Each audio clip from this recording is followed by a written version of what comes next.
first published on September 9, 2009, and officially adapted into an anime version in 2013. After 12 years of writing, Hajime Isayama's Attack on Titan has affirmed its greatness over the past decade. From WIT Studio to MAPPA, and even when the ending of this series was announced, despite receiving many diverse opinions, surely anyone who has read or seen the film will affirm one thing: Attack on Titan is one of the greatest manga anime series of all time in Japan. And even though the ending of the manga was known 4 years ago and the anime aired 2 years ago, the name Attack on Titan hasn't lost its heat. Because the theatrical film, Attack on Titan: The Last Attack, still maintains its own appeal and is well received by many fans. So right now, here's our review of Attack on Titan: The Last Attack, as well as my personal thoughts on the ending of this great anime. Alright, without further ado, let's get started. Without any embellishments, Attack on Titan: The Last Attack will bring all the developments of the rumbling to the big screen, more specifically, the entire Attack on Titan final season. Part 3, from episodes 88 to 94, will be adapted into 4 different film chapters, so everyone can have the best experience. All the events in the film are a continuation from the moment Eren made contact with Zeke, then gained the trust of the founding Titan Ymir, and from there, officially harnessed the full power of the founding Titan to start the rumbling. The rumbling begins. Eren uses thousands of colossal Titans to start a march, to wipe out all the people outside the island. Now, Eren's friends, along with the surviving Eldians on Paradise Island, begin planning to stop the rumbling and save humanity. Indeed, even though I've read the manga many times and watched the anime over and over, witnessing the rumbling on the big screen, along with the vivid sound, is truly an indescribable experience and brings a lot of emotions, especially for those who have been with Attack on Titan for over 10 years. Only through the theatrical version can we truly see the majesty and horror that the rumbling brought.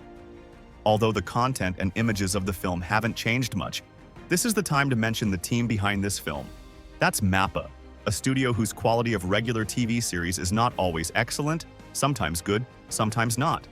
For example, Jujutsu Kaisen Season 1, MAPPA took the film to a new level.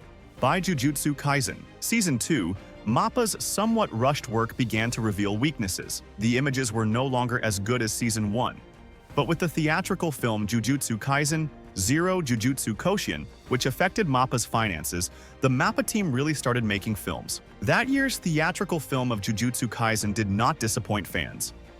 Now, with Attack on Titan: The Last Attack, although in reality the film is almost the same as what we've seen, MAPPA has made Part 3 of the final season much better than the previous 2 parts. So, it can be said that the best of Attack on Titan has been brought to the screen. And only by experiencing it in theaters can we see all the details that MAPPA put into the final part of Attack on Titan. Besides the images and sound that are so suitable for cinemas, we can't forget the main content of this ending from the film. This will be the last time we see Hang flying in the sky, seeing her happy face and joy with the Titans. And of course, we can't miss the moment when the group launches a plan to ambush Eren on the back of the founding Titan, where the Scout Regiment has to face all the previous Titan shifters, an unequal and extremely fierce battle.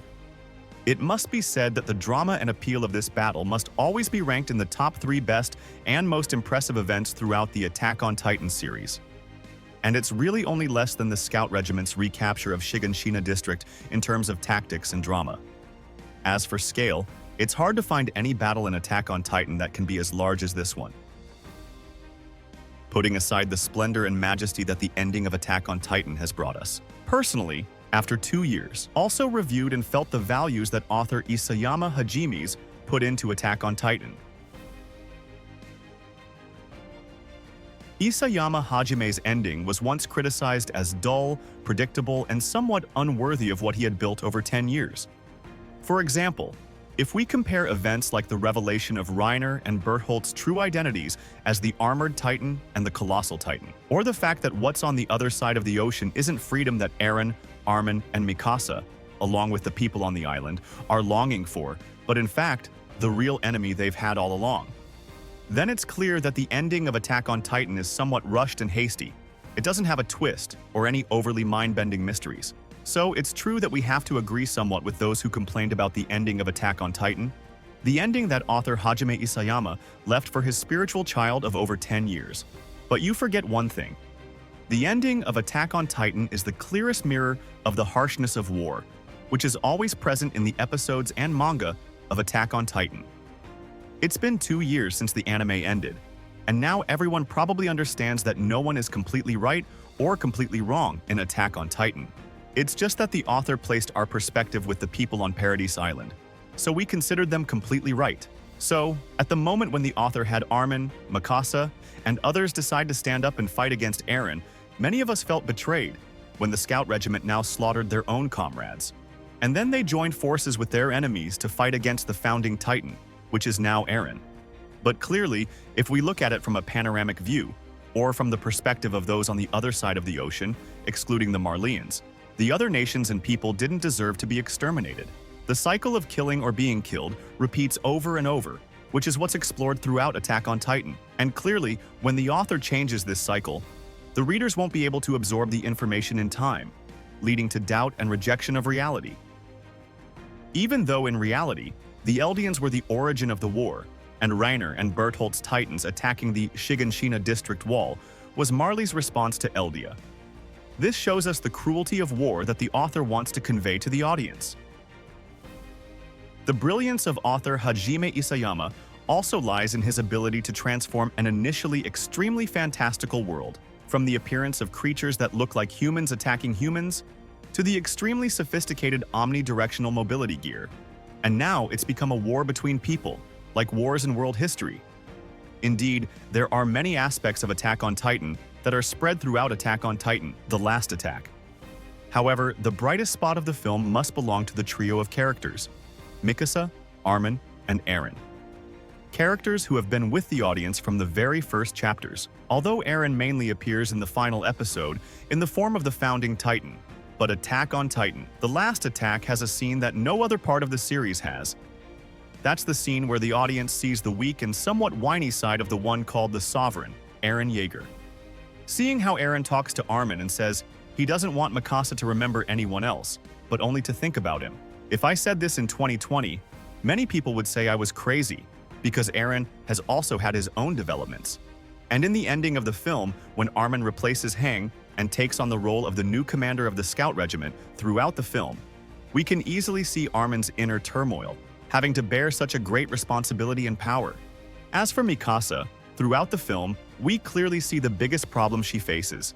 She can't bring herself to kill Eren, and is always stuck in the inability to kill him.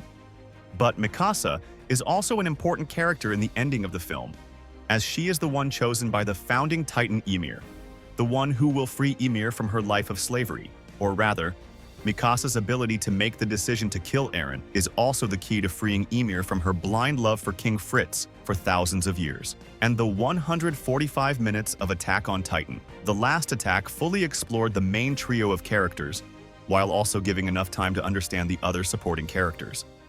But my biggest regret about this film is that Levi didn't reach his peak state to fight his best in the final battle, previously through an update at the end of Part 2.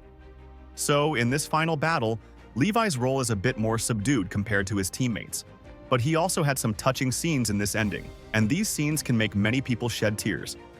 And the last thing we want to tell everyone about this film is that Attack on Titan, The Last Attack, has the same content as what we read before, but the film has added a completely new after-credits scene, which almost recreates all the emotions. If you are a fan of this movie, you should watch it on the big screen for the best experience.